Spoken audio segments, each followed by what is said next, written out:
In the vast desert of rubble and crumbling columns, he sees a flower, a single flower. He shambles through the ruins and extends his hand into a blurring image. Stem and petals disintegrate before his touch. An illusion. He looks up, and there, another flower. He rushes toward it as the ground beneath his feet shatters. Endlessly he falls through the remnants of lost and forgotten realms. He wants it to stop. He can't take the rush of hot air and the feeling of his organs rising into his mouth. He hits the ground. Ribs jut out of his chest. Jagged bones rip through his fetid skin. Where am I? What is this place? He's in a half-remembered laboratory. He sees an emblem, the company. He remembers the wars, the opium wars. He remembers the prisoners and the experiments and his endless search for doorways into other realms. He found them, just not the way he thought he would. Warm blood pools around him as thousands of decaying prisoners in company fatigues grab and claw at him. This isn't happening. It can't be happening. You're dead. You're all dead. He closes his eyes. A collective roar, and the prisoners lift him over their heads and toss his broken body into a lightless dungeon. Dark, cold, lonely. He shivers and begs. One more flower. I'll do anything. Just give me one more flower. Power is in the mind. The eye of the mind, as the mystics called it. The eye that lets us dream and visualize is more than we think it is. Much more. It is a key, and it opens doors. Endless doors. And the key is a secretion. A sacred secretion like a drug to travel within the endless worlds within the swirling chaos that is infinite life. Blasphemy! Take your ideas out of this school. They belong to the devil. He takes his ideas to the company and says the secretion is better than opium. He tells them there is no experience like it, and he calls it the dragon's doorway. Makes the high from the poppy seem like cough syrup. He remembers the mystics. The unknown mystics, mystics who chant hymns in the hopes they will die with the right vibration. Right vibration? What does it mean to die with the right vibration? It means they believe different vibrations open different doorways to realms unknown. Death opens the doorway, and the dragon carries you away. The company is interested. How would you harvest such an opioid if it's only secreted upon death? I'll find a way. And he does. Only they find him before he can complete his life's work. He vaguely remembers being bludgeoned to death and thrown in a mass grave of corrupting bodies. And he remembers being saved by 9 mystics in thick, dark tunics.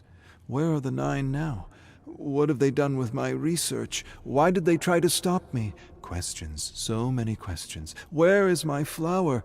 In your mind, he thrusts his fingers into his sockets and tears out his eyes and digs deep into his head, searching for a flower. One flower. Even with no eyes, he can see. It doesn't make any sense. He clamors about the muck and grime.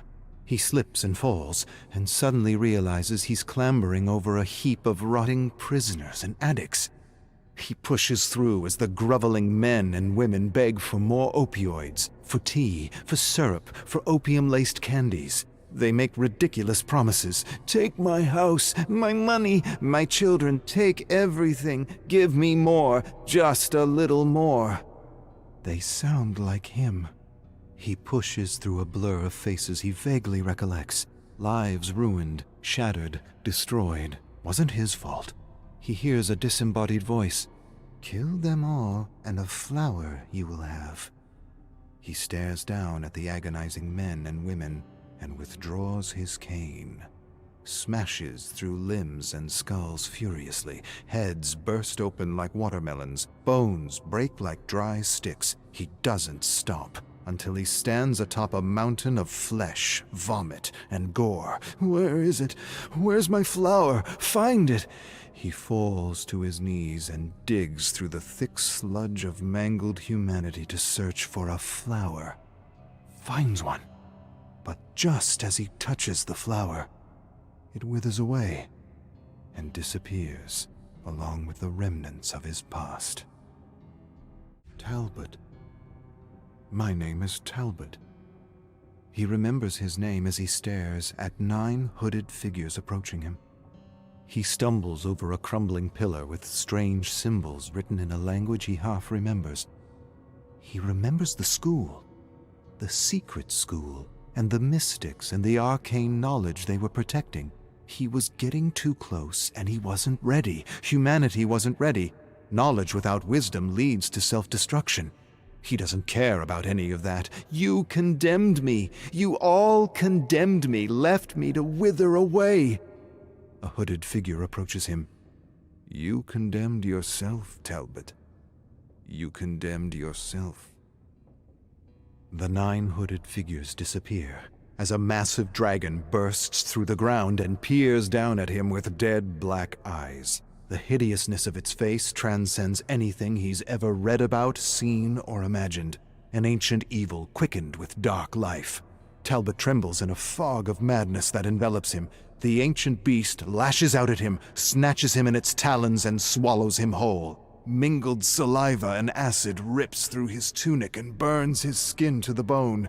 With screams of agony, he slowly disintegrates in a belly full of putrid, rotting death, watching his body and limbs melt into a gory, endless mass.